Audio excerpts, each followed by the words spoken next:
নমস্কার বন্ধুরা, আমি আবার চলে এসেছি আজকে। আহ, কালকে একটু আমার সমস্যা হয়েছিল, ভিডিও এডিটিং সমস্যা হওয়ার জন্য আজকে আবার উইদাউট এডিটিং আমাকে ভিডিও সকালবেলা আপলোড করতে হয়েছে। একটু প্রবলেম হয়েছে, তার জন্য দুঃখিত। আজকে আমরা যে স্কোয়াডটা হলো এসে ব্যাপারে, তাতে সুমান গিলকে রাখা হলো, জয়সওয়ালকে 15 জনের বাইরে 20 জনের মধ্যে রাখা হবে এবং শ্রেয়াস আয়ারকে 20 জনেরও বাইরে। এবং অজিত আগারকার বললো যে কিন্তু শ্রেয়াস আয়ারের দোষ নেই, এটা সিলেকশন কমিটিরও দোষ নেই, কার বদলে ঢোকা। ঠিক আছে, কিন্তু শ্রেয়াস আয়ারের কথাটা সাইডে রেখে এবার আসি।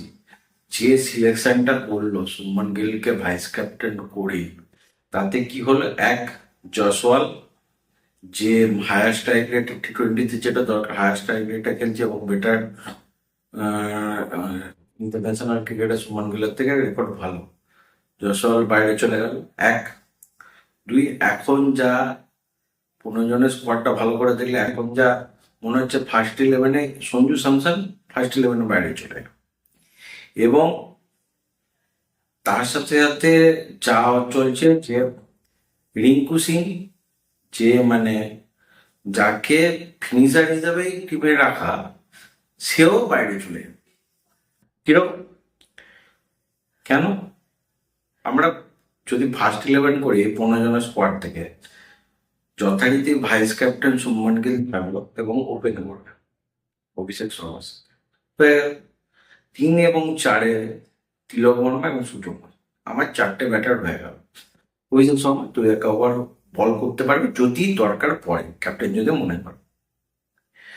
তো আমার 2 ওভার বলি প্লাস 4টে ব্যাটার থাকে। এবার পঞ্চম পজিশনে হার্দিক পান্ডিয়া, অলরাউন্ডার। ষষ্ঠ পজিশন হচ্ছে জিতেশ শর্মা। এবার রইল 5টা পজিশন। আমার একমাত্র পিওর বোলিং অপশন হচ্ছে হার্দিক পান্ডিয়া। এরপর সপ্তম পজিশনে অক্ষর প্যাটেল। তাহলে রইল 4টে, 2টো পেস বল, 2টো স্পিনার। বা যদি রিস্ক নেয় শিবম দুবে, যদি ঢোকে, তাহলে একটা স্পিনার কমে যাবে বা রিঙ্কু সিংকে খেলানো যেতে পারে।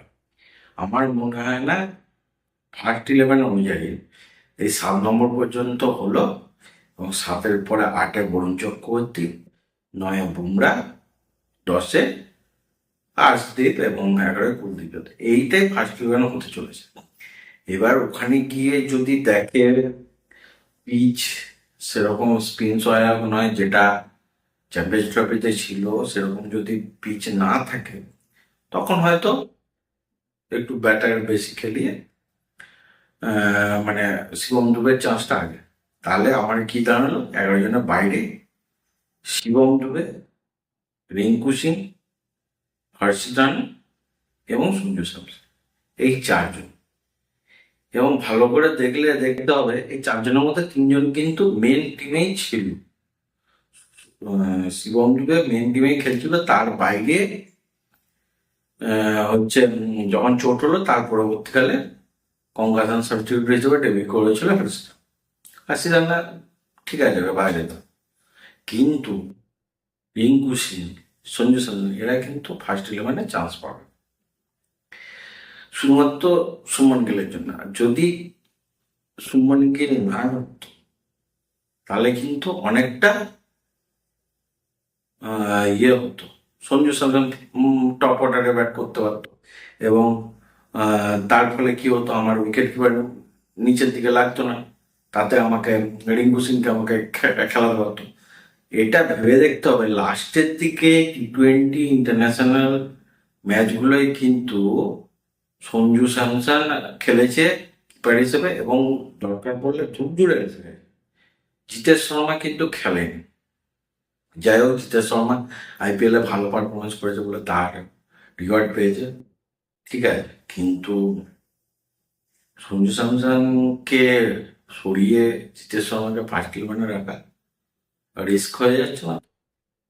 তাই না? ভবিষ্যৎ কথা বলবে। যদিও এশিয়া কাপের বাকি টিমগুলো যা আছে তাতে আমার মনে হয় না এই বোলিং লাইনে, বিশেষ করে আমাদের বোলিং লাইন আপ যেখানে বুমরা, বরুণ চক্রবর্তী দুজন সঙ্গে আমার আর্শদীপ, তিনজন আমার জেনুইন থাকছে।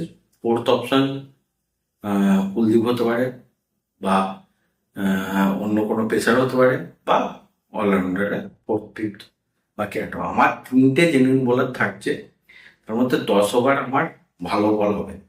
আর্শদীপ 2 ওভার মার খাবে, বরুণ চক্রবর্তী মার খাবে ধরে নিল, 4 ওভার ভালো করতে পারে, ঠিক আছে।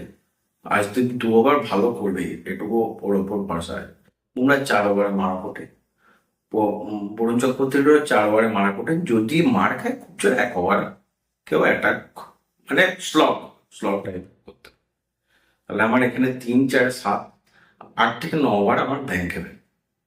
বাকি হার্দিক পান্ডিয়া, অক্ষর প্যাটেল, কুলদীপ অথবা হর্ষিত যে বোলার খেলো হয়ে যাবে। কিন্তু প্রবলেম হচ্ছে ইনএক্সপিরিয়েন্স মিডল অর্ডার। সূর্যকুমার যাদবের পর হার্দিক পান্ডিয়ার ওপর পুরো মিডল অর্ডারটা থাকবে। দেখতে হবে শুভমান গিল কোন টাচে ব্যাট করে, মানে টাচ বলতে কি, অ্যাটাকিং মোডে খেলে। অ্যাটাকিং মোডে খেলতে গেলে আমরা এবছর আইপিএল এ দেখেছি অ্যাটাকিং মুভমেন্টে ও উইকেট দিয়ে আসছে। হ্যাঁ, কনসিস্টেন্সি ওরও ডাউন হচ্ছে। ও যদি একদিকে অ্যাঙ্কার ইনিংস খেলতে যায় তাহলে স্ট্রাইক রেট কমবে। অভিষেক শর্মা কেমন ফর্মে আছে, সেগুলো অনেক ব্যাপার আছে যেগুলো দেখবে। বাকি 5 জন স্কোয়াডে আছে, ওদের মধ্যে যশোর আমার মনে হয় শ্রেয়স আইয়ারের মিডল অর্ডারে কম, চ্যাম্পিয়ন্স ট্রফিতে যেভাবে ও বারবার যে কার জায়গায়, এটা প্রশ্ন ছিল। আমার মনে হয় শিবম দুবেকে কি এই টিমে রাখার দরকার ছিল, শিবম দুবের জায়গায় রাখতে পারত, যদিও অলরাউন্ডার শিবম দুবে, বা 15 জনের বাইরে যেখানে ইয়ান পরাগ আছে সেই জায়গায় শ্রেয়াসকে রাখতে পারত। ইয়ান পরাগ, তাই না, ভরসা আছে। ওই ছেলেটাও অনেক কষ্ট করেছে, অনেক স্ট্রাগল করেছে, ওকে অনেক কন্ট্রোভার্সির মধ্যে দিয়ে যেতে হয়েছে। যা শোনা যাচ্ছে আগামী দিনে হয়তো রাজস্থান রয়্যালসের ক্যাপ্টেন হবে। খুব খারাপ ক্যাপ্টেনশিপ করেনি, কোয়ালিফাই করতে পারেনি প্লে অফসে, কিন্তু রাজস্থান রয়্যালস ভালো ভালো ম্যাচ খেলেছে রিয়ান পরাগের আন্ডারে। দেখা যাক কি হয়। তবে আমার মনে হচ্ছে ফার্স্ট ইলেভেনটা ব্যালেন্সটা নষ্ট হলো শুভমান গিলের ইনক্লুশন। তোমাদের কি মত জানো কমেন্টে। আমার ভিডিওটা ভালো লাগলে বেশি বেশি করে শেয়ার করো, আর আমার চ্যানেলটাকে সাবস্ক্রাইব করো, এবং সবাইকে রিকোয়েস্ট করো সাবস্ক্রাইব করতে, যাতে বাংলায় এত ভালোভাবে ক্রিকেট এবং স্পোর্টসের যাবতীয় আপডেট নিয়ে বিশ্লেষণ করতে। আর কি কি টপিকের উপর আমাকে জানাও কমেন্টে, ঠিক আছে। এই ভিডিওটা এখানেই থাক, বাই বন্ধুরা, ভালো থেকো, টাটা।